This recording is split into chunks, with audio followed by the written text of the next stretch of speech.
Welcome to the Rim Break Rodeo. We hope this video helps. You start with a solid foundation. Clean and sand quickly. 120 grit is perfect to scuff without gouging. Wipe with a tack cloth. Prime where needed, because primer evens porosity and prevents bleed-through. Once primed, apply your base coat, the color that will peek through the distressing. Use 2 thin coats and let them dry to the touch. This gives you a controlled layer to reveal later. Make sure to work in even strokes, so the grain looks intentional and consistent.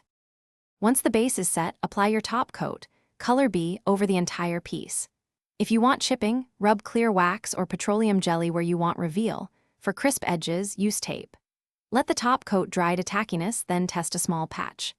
Sand through the top layer with 220 grit to expose the base in high wear spots, using back-end fourth motion. Finish with 320 grit to soften the edges so the reveal reads natural. You'll see depth when light grazes the surface.